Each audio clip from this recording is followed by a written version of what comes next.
My sister said I was jealous of her perfect husband, so I played the voicemail where he begged me to run away with him. Family dinners at my sister's house were always the same, polite, painfully staged affairs where everyone pretended not to notice the cracks beneath the surface. Lila's husband, Daniel, would pour wine with a steady hand, his smile never slipping, while my sister gushed about his latest promotion, his impeccable taste, how lucky she was to have found such a devoted man. And I would sit there, chewing my food slowly, counting the seconds until I could leave. 'Cause I knew something Lila didn't. Started 6 months ago, on a Tuesday. A missed call from Daniel. I almost didn't answer when he called back. We'd never been close, not even before he married my sister. But when I picked up, his voice was raw, unsteady. "I need to talk to you, but not here. Somewhere where she can't hear." I was worried, thought something happened, so I agreed and we met at a coffee shop 20 minutes from their house. He looked exhausted, his wedding band twisting around his finger like it burned. "I can't do this anymore," he said. I thought he meant the marriage. I braced myself for the confession, the guilt, the plea for discretion. But then he reached across the table and took my hand. "I honestly never wanted her."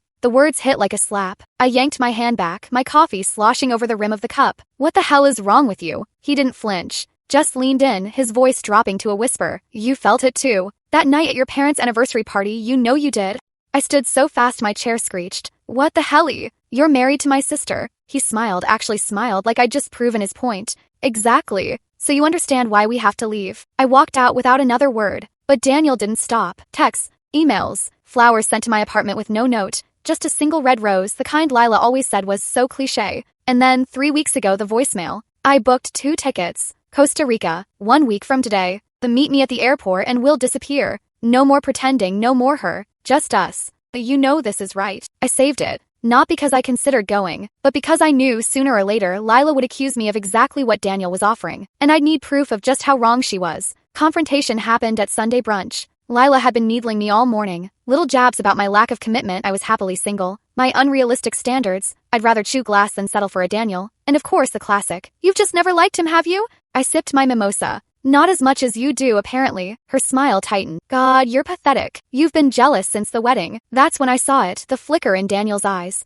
The way his fingers twitched around his fork. He wanted this. Wanted me to snap, to scream, to look like the unhinged sister so he could play the wounded saint. So I laughed. "You're right," I said, sweet as poison. "I am jealous of how loyal he is." Daniel's knuckles went white. Lila rolled her eyes. "Oh, here we go." I pulled out my phone. "Let's settle this, since we're all family." The voicemail played crystal clear in the sudden silence of the restaurant. Daniel's voice, breathless, desperate. "Meet me at the airport." No more her. Lila didn't move, didn't even blinked, just stared at her plate like the words were written there in sauce. Daniel shot up so fast his chair toppled. "That's probably edited, it has to be fake." LOLs. I tilted my head. "You booked flights, Daniel. Should I pull up the confirmation email too?" The other diners were staring now. A waiter dropped a glass. Lila finally looked up, but not at me. At him. "You promised," she whispered. And then she did something I'll never forget. She laughed. A hollow, broken sound that made my stomach drop. "Of course it's you," she said to me. "It was always going to be you." Then she stood, tossed her napkin on the table and walked out without another word. Daniel scrambled after her, but not before shooting me a look of pure hatred. And I realized too late. This wasn't just about him. This was about us. I found Lila 2 hours later at our childhood home's crumbling treehouse. She sat cross-legged in the corner, methodically peeling the label off a beer bottle with her thumbnail. The same nervous habit she'd had since we were kids. "You kept the receipt," she said without looking up. "Smart." The air smelled of damp wood and the peppermint gum she'd chewed since quitting smoking. I climbed up slowly, the old boards groaning under my weight. "You knew. It wasn't a question." She flicked the shredded label away. "The first time? No. The 5th? A bitter smile. "He's not as clever as he thinks." Moonlight threw the slats painted tiger stripes across her face as she pulled out her phone. The screen showed a series of deleted texts between Daniel and his assistant. Flirtatious, then explicit, then downright desperate. All time-stamped during their honeymoon. "I confronted him last year," she said. "He cried. Said it was work stress, that he'd get therapy." Her laugh was razor-sharp. "Therapy consisted of switching targets to you." My stomach twisted. "Why didn't you leave?" She finally met my eyes. "Because Mom and Dad spent my wedding toast gushing about how I'd finally landed a good one. 'Cause the house is in his name. Because Her voice cracked.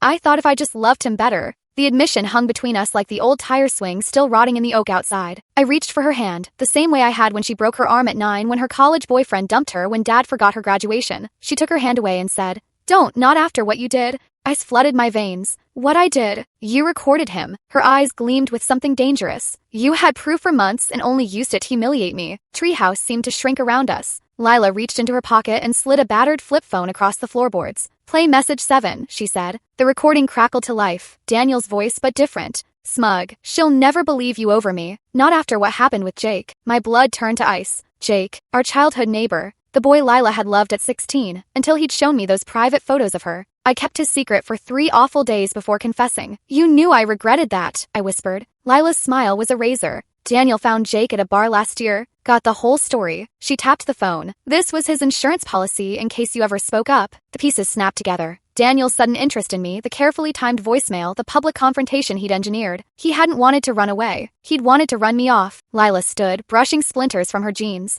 "I filed for divorce this afternoon." The words should have been a relief. Instead, they settled like a death sentence. "You're still blaming me," I realized. She paused at the ladder. "No. I'm finally seeing all the liars in my life." Treehouse creaked as she climbed down. I waited for the slam of her car door, the roar of the engine, but heard only footsteps returning. Lila reappeared, holding out a rusted tin box we'd buried at 12. Inside were 2 friendship bracelets, frayed but still connected. "I kept digging this up," she admitted. "Hating you was easier when I forgot this version of us."